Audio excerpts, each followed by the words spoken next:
What's up? It's Mini D, and this is Throwing Down at Night. Today, we're going to talk about the NFL games that just happened. First, we'll start off with the game I watched with the Giants and Jets. This game was kind of hard to watch. First, we're going to talk about Sam Darnold and the other quarterback, Daniel Jones. Daniel Jones had a crazy good game. 308 yards, 4 touchdowns, while Sam Darnold barely got over 200. But you know what? He actually completed passes. What I saw with Daniel Jones was he would just throw the ball, and sometimes it wouldn't even be near a receiver. It was very frustrating to watch, and the Giants should have lost that game. And that brings me to my next point, the running back situation. They were trash the whole game. It's ridiculous. I honestly can't believe that these two running backs, Le'Veon Bell and Saquon Barkley, they're like some of the best in the game. I'm not understanding why they can't produce. They had I think they had 27 yards altogether on 30-something rushes. Absolutely ridiculous. And not sure if there's a way to fix it. I mean, Saquon, he's a very capable player. It might be something to do with his running style that's not meshing well. And the Giants' offensive line is in a very rough position right now, but you have to block. That's their job. So hopefully they get better at that. And then my favorite part of the game was when Jamal Adams just took the ball from Daniel Jones. I love that part. That's something I dream of doing. Jets won. Jets deserved to win. The running back played better. The quarterback didn't have the numbers that Daniel Jones did, but he definitely played up to that caliber, you know. He wasn't seeing ghosts like he was last week. And even though he didn't produce the numbers, I still think he played a better game than Daniel Jones, even though Daniel Jones kind of balled out. The next game I want to talk about is the Atlanta Falcons and the New Orleans Saints. Now, this game, it kind of blew my mind.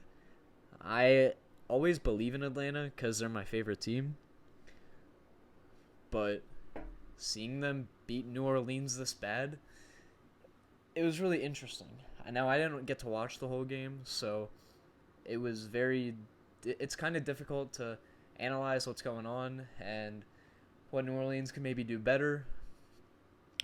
But what I did see is their defense. Their defense did not look like they wanted to play.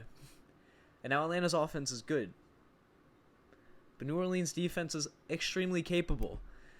And when you're facing a team that's 1-7, you should want to stop them as much as possible. You should want them to get the least amount of yards possible. Like, that should be your MO every game, but especially a divisional game, you're at home against in my opinion, it's New Orleans' primary rival in the Falcons, and the Falcons don't have anything to play for. I think I wanted them to lose. Like, why are they winning this game? It makes me angry. It really makes me angry. Another thing that New Orleans could have done better was they could have ran Alvin Kamara more. He only had 4 or 6 rushes. What are they doing? I literally don't understand. He's their best player. He had a crazy yards per rush. And they only rushed him a couple of times. I don't know what they're expecting. And Drew Brees, he played an okay game. He's Drew Brees, so you expect a lot of him. He's just coming back, though. I think this is his second game after the injury. And it kind of seems like Teddy Bridgewater could be a better choice. I mean, don't get me wrong. Drew Brees is amazing. Hall of Famer. Probably the best quarterback that ever played in the NFC South. Yeah. But I don't know. New Orleans need to fix something, especially before the playoffs. They only won 7 games. Although they're at the top of the NFC South, they need to watch out for the Panthers because the Panthers could easily take them over. All right. The biggest upset of the day now. The Chiefs and Titans. I honestly couldn't believe this game even happened. Oh, it's hard. I didn't watch this game either, so it's hard to see what went wrong for the Chiefs in the game, but it looks like nothing went wrong. Patrick Mahomes killed it. 446 yards, 3 touchdowns. You can't ask anything more from him. The only thing that looked like it needed help was the defense. And what I found interesting was that the defense of the Chiefs played like 30 less snaps than the defense of the Titans.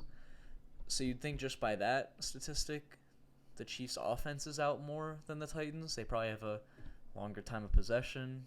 The defense of the Titans is more tired. I'm not really understanding what went wrong for the Chiefs here. But the only thing I can think of is that Derrick Henry balled out. And he's so inconsistent.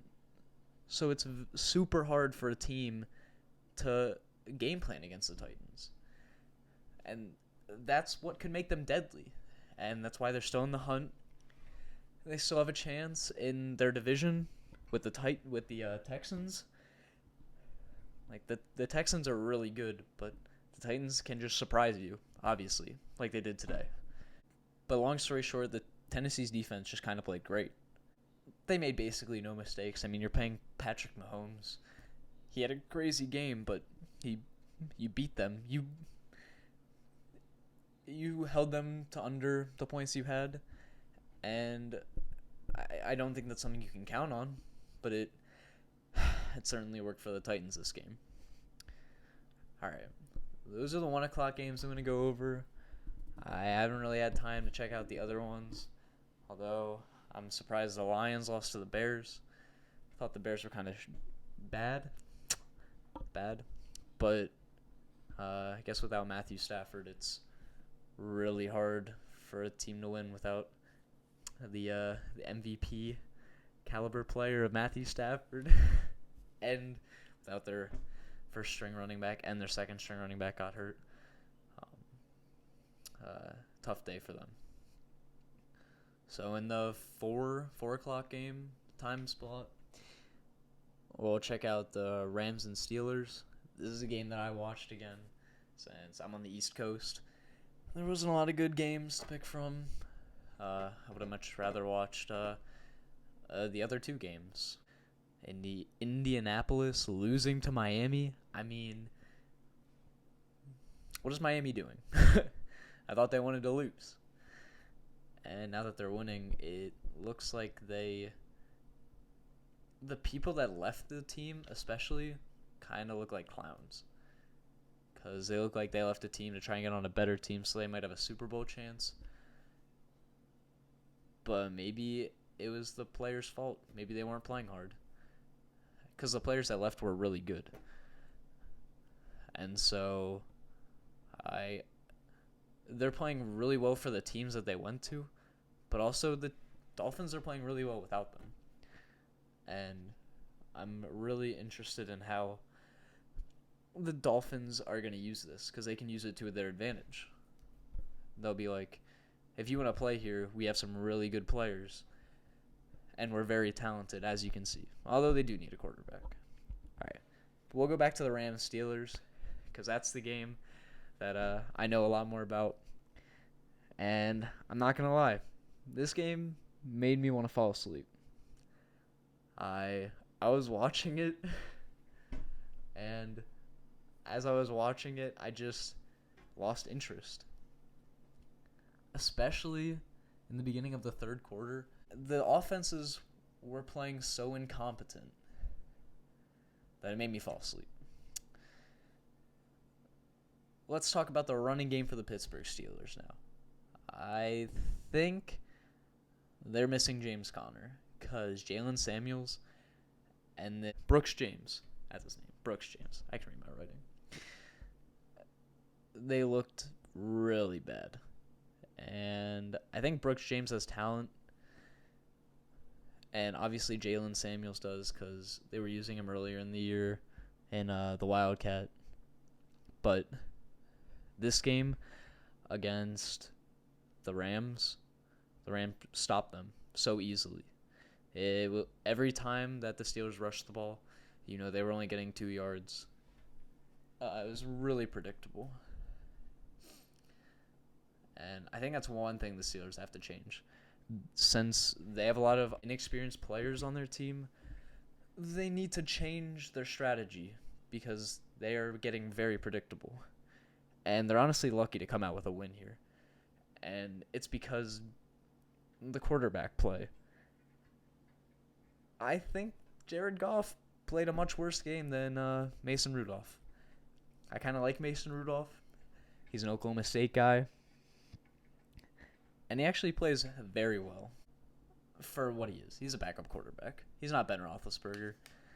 And he is kind of hurting Juju Smith-Schuster's value, who honestly may get traded himself. Since, obviously, the trade deadline's over, but maybe next year. Now that Antonio Brown left, Juju Smith-Schuster is looking really rough. It seems like Juju's a number 2 right now, and for the foreseeable future. The only part of the game that made me excited was that Blake Bortles got in for a play. This was wild. Jared Goff went down with he got a little boo-boo, and so Blake Bortles got in for a play.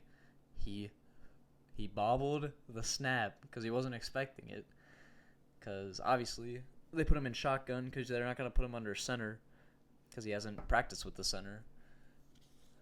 And he messed up the snap, and then he messed up the handoff, and whoever the running back was going to get blown up on the play anyway. So it was really good he didn't hand it off, and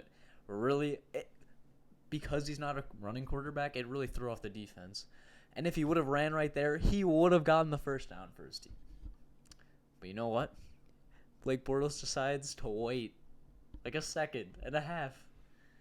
And he shows the defense that he has the ball. And he's thinking. And he can't move when he thinks for some reason. Which is ridiculous. And he gets tackled before the first down marker. It was really sad. I enjoyed that part of the game so much that that was the only part that got me going. Alright, this is Mini D, signing off. See you later.